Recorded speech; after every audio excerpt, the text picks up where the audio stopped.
Hi guys, I'm going to share with you a couple of tips how to tackle the problem of system overload when you are using Logic, which is really a pain. I'll be honest with you, a lot of the ways or solutions that I found did not work for my computer. Only one thing worked, which I'm going to share with you later as well. But who knows, maybe these work for you. Everyone's got different computer, different needs and different situations. So number one, it is to go to your audio, which is Logic Pro Preferences, Audio, and then I actually already have changed, but normally you would have your buffer size on 64 when you are recording, or 128 is usually fine. But if you've got this message system overload, you want to go for as high as possible, which is in this case this one. That might help because the buffer, if the buffer is too small, that's when Mac overloads. But you have to remember to turn it back to 64 or 128 if you are recording. This is really important because it will create latency. So you always go back to your previous settings. But if you've got that message system overloads, try this one and see if that works. I mean, apply first and then see if that works. That did not work for me, I'll be honest. Okay, number two, make sure that your rate, your sample rate is 44.1, which is usually the case. If you don't have that, it should be here in that bar, but if you don't have that, like me, you right click and customize control bar, and then you have to click one of these sample rate. Yeah, that's it, and then it appears here. So this is pretty much the best. The higher you go, the more risk you run of system overload. But as I said, you know, mine is always this 44.1. I heard that you shouldn't change the rate in the middle of your project. Just try to do it at the start of your project. All right, tip number three. And so it has to do with inputs. I've got like basic 2 tracks. This is just for this presentation, really. Usually I have 50 or 100 tracks here, really, just like scrolling up and down. But of course, for this purpose, I just have these 3 simple tracks, actually 2. And so if you've done your recording, you know, you're happy with everything, what you can do to help you with that silly message is to go to input and just click on no input. When you have your inputs enabled, yeah, when they are enabled, Logic thinks, you know, is expecting to record. And that might take some valuable resources. So when you switch that off, it should be better, right? It should be less heavy on the system. So that's tip number 3. Might work for you, might not, but you can try. All right, tip number 4, it has to do with Midi. Midi uses a lot of CPU. And of course, this message, system overload, comes because your CPU cannot take the workload.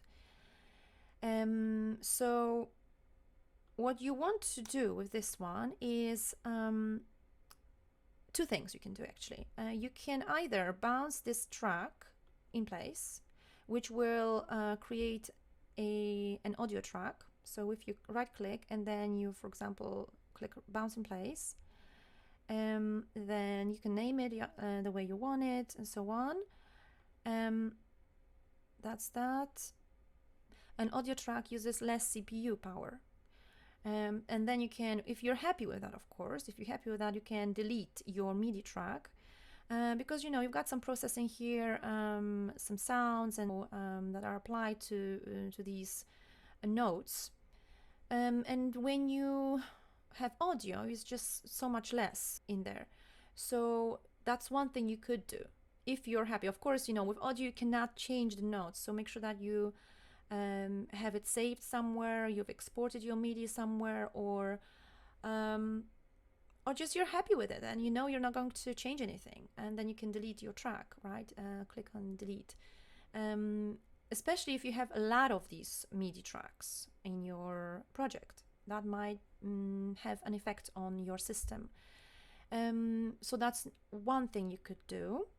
Another thing you can do with your Midi is to freeze it, which it has a similar effect to bounce in place. What you can do with this one is you right click and you go to track header components, and then you go to freeze, and then that little icon appear here like a snowflake, and actually it appears on all the tracks, as you can see. You can freeze and unfreeze the track. So to freeze, you just click on the snowflake and then hit play, and when you hit play it will freeze the track. Oh, it went to the end of the project, like to the very end.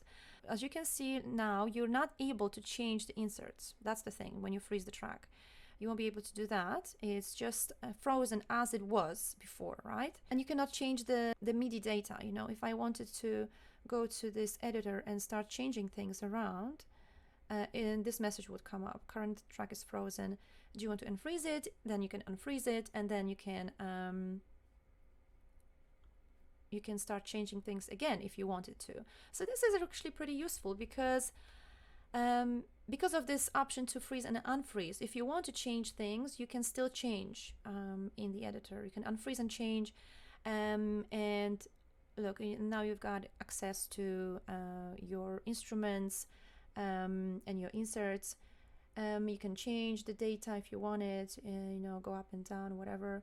So this is pretty useful, and it uses less CPU. So, you know, that might be something you could do. You can click on the snowflake and swipe down with mouse to select track or deselect a track. Yeah, just like that. So I basically clicked on the track and then swiped down, and it selected all the tracks. But of course I don't want to do that. You know, if you want to get rid of that symbol, you can go to this part again and then click freeze, and then it removes the snowflake.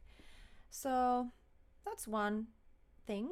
What also helps, which is sometimes overlooked, I know we forget sometimes, is just to get rid of all the applications you do not want. Like, for example, you cannot see in that window, but when I open Google Chrome, I've got a lot of tabs open.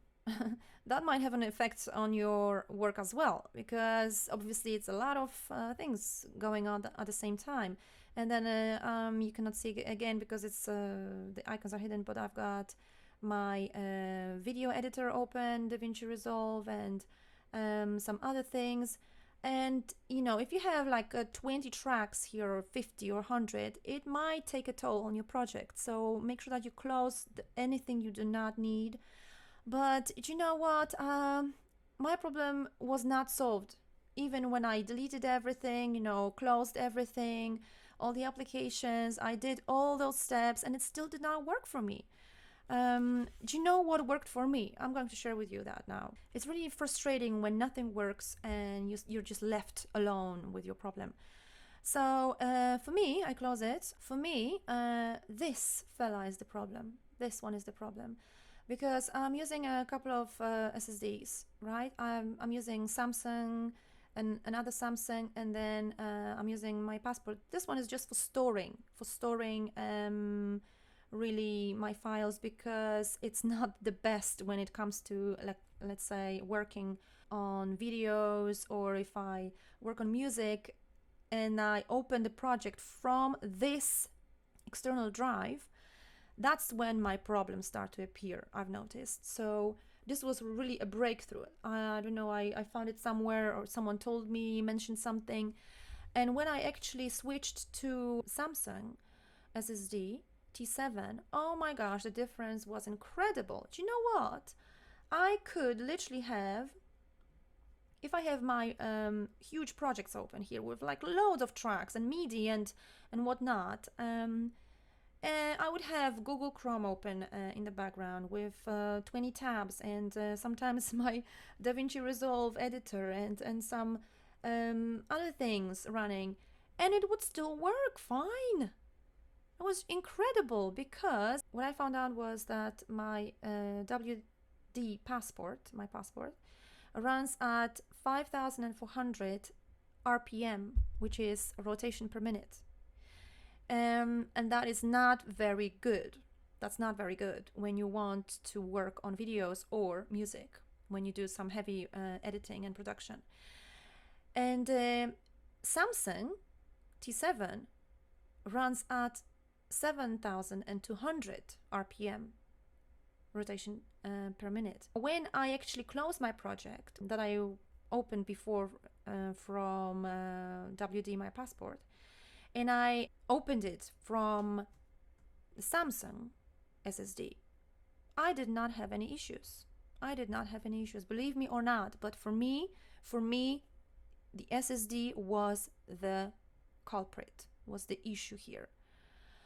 The biggest issue for me. I'm telling you, I was pulling my hair out. Nothing worked. Nothing worked. I tried all these options, but sometimes I do forget because my Passport is like a backup for me. You know, I keep files there just so they are there, safe, in case something happens. Sometimes I open the project quickly and I forget myself, and it's been open from my Passport. Then I get the message, system overload, and you know what? One day I forgot completely.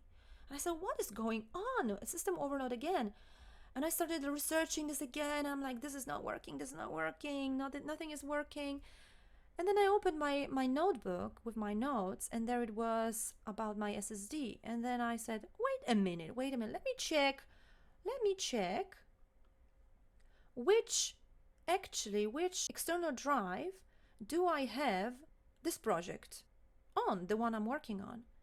And it turned out it was my Passport. I closed it, then I went to Samsung, and then the issue disappeared, just disappeared. So that's how it is with my computer. Well, anyways, oh, I've got another one. I forgot about one more tip that might work for you, who knows. The CPU bar here. So when you click on this bar, if you don't have that one, again, right click, customize control bar, and then my performance meter is already ticked. But if you don't have that, yeah, there you go. Now it disappeared, but if you click, if you tick it, then it will appear. So this bar shows you your CPU. CPU is a really tricky thing. Basically, it shows you your threads or cores. Mine is using 8. So you go to your audio, and here, processing threads. I've got mine set up as automatic, and this is what Logic does. Logic chooses what is the best thing for your project and for your work, which I heard is not always the best, but you know, I go with that. If you had four cores or threads, if you pick that one, that would be definitely better than 2.